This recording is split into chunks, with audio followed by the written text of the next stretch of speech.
Hello and welcome back aboard the T95, the worst tank in the game. And this is a very interesting battle. Yes, it's in arcade, but what you are about to see is just hilariously broken.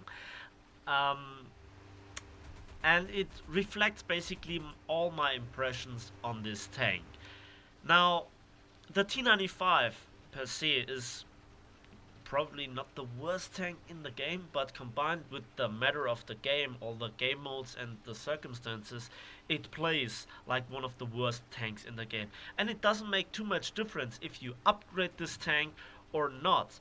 There are certain upgrades that definitely help, but overall, this tank is bad.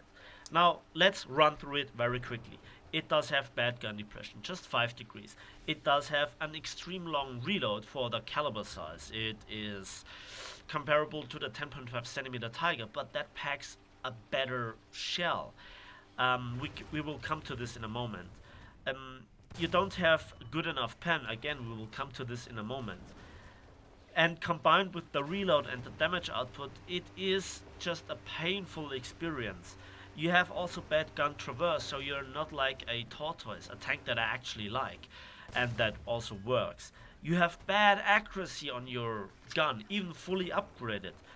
You are easy to track, and you have extreme repair times, up about to 80 seconds on an ace crew. Just to compare this, the Yak Tiger's ace crew features a maximum repair time of 34.43 seconds, so you have like twice the repair time of a Yak Tiger.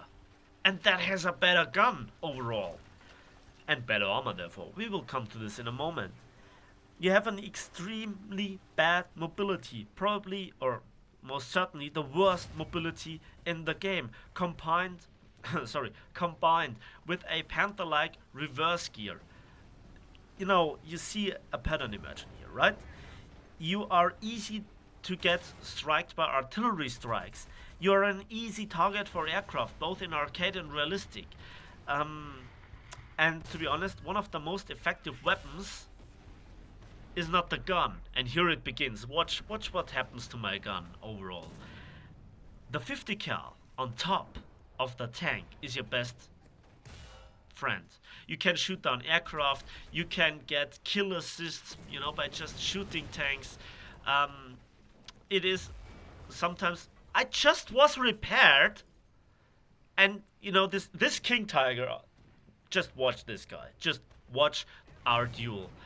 Now, but the problem with the 50 cal is it is not fully rotatable. It's just 150 cal, and you lose the ability to use it once you lose your commander, which is one of 4 crew members, so you don't have like a spare radio operator or something. And the crew replenishment system is something that you really need, but it's not that. Overall, the combination of how the gun works, how the armor works, how the gun is implemented in the tank together with the ammunition, just it denies you the killing power that you really need. Also, your side armor doesn't work, and he damages my gun again. 17 seconds for a repair, on a tank that gets shot at. This is a deliberate, pathetically bad implementation of stats and circumstances for this one tank. I just repaired it. This guy, as bad as he is positioned, is the bane. I can't advance and so on, yada yada yada. So let's have a look at the ammunition, shall we? Your stock shell is the APBC T32 shell. It is just a solid shot, and it has a ballistic cap. At least that's what stands in the name. And have a look at the penetration, how massively it falls off. Also, this shell doesn't work too well against sloped armor. This is a pathetically bad shell. And it is bad. The damage output is bad, together with the long reload of 16 seconds in my configurations. And I normally have a very good reload rate for what you can get without, an ace crew. It is just a bad shell. The first shell that you can actually research is the T13 APCBC shell, and that is the shell you should exclusively use. It features 219 millimeters of penetration and retains the penetration much better than the solid shell that you have. And also it features a high explosive filling of 177 grams of TNT equivalent. And that is not bad. However, you are not guaranteed to one-shot stuff, and you don't have a Russian 122 millimeter shell, and you don't have the quick reload of the German Long 88, which is a superb gun in comparison. Also, the accuracy is pathetically bad, but this is a good shell. You can find the same shell on the T29, and you know it was a really necessary buff. The third armor piercing shell is the T29E3 shell. It's an APCR shell, and if you are with me for a longer time, you already know my opinion on APCR. It's not worth using, although it features a good amount of penetration. How useful it is? Not very good. Combined with the inaccuracy of the gun, the long reload, and the low damage output of APCR, this is a very, unusable shell, in my opinion. You might disagree, but please show me how you kill stuff with this kind of shell. While I rambled on about, how the ammunition performs and so on, and ranted a little bit about the reload, as you could see, it just cost me a kill, and how the ammunition works, I was in a duel with this Tiger 2H, and this guy, well, I'm so glad that I showed you this battle, because this was a not unsurprising experience. I had really a lot of difficulties dealing with this guy. And this is one of the new mechanics, that you now can penetrate the rooftop of King Tigers with this kind of caliber and penetration value. So that was nice, at least in this situation for me. Then there is this Kugelblitz, and just watch. Center of the tank. Couldn't one-shot him. Now, sometimes this APHE shell performs really strange. When you have a good day, it performs really well. 177 grams of TNT equivalent. That's not few. And sometimes you do not a lot of damage. And just watch, there's a T94 100 that I couldn't kill because I hadn't the reload. He shoots me in the back, and I couldn't even turn. Look at this. Look at this. In arcade. Look at this. And then, come on. I just couldn't turn. I had no chance.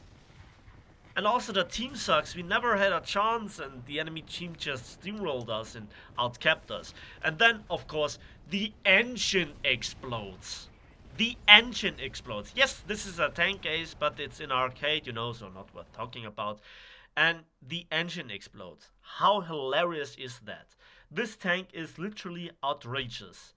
But I think that's enough ranting. Yeah. And funnily enough, I got the order blind hunt. Let's have a quick look at the post-battle results screens. For 5 kills, 1 assist, I got 20,000 silver lines and nearly 2,500 research points. And this is the last upgrade. And I just couldn't stand it anymore. And this is why these are the very best invested 32 golden eagles ever. And it gave me 15,600 extra free research points. And that's it. That's the T95 spaded, and I don't think that I will, touch this vehicle anytime soon. Now it's time to finish the grind on the M56 Scorpion, and we will see how this tank will perform. Yeah, and I guess from what I've seen, that this tank is actually not as bad as I thought, at least when you get a few upgrades.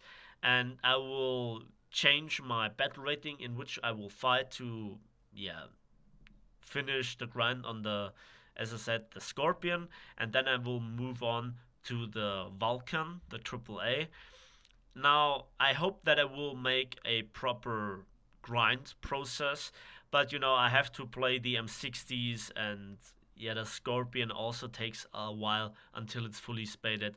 So it will take a rather long time until you see any kind of tank review on a British or not, no, on an American tank again. Anyways, that's it for today. Thanks for watching, thanks for listening. Let me know in the comment section what you think about the T92 and if my ranting is justified or if I'm just a bad player in your opinion. By the way, I made the same experience in realistic. And yeah, please give this video a like if you did, subscribe if you want to see more, and we'll see each other on the battlefields of War Thunder.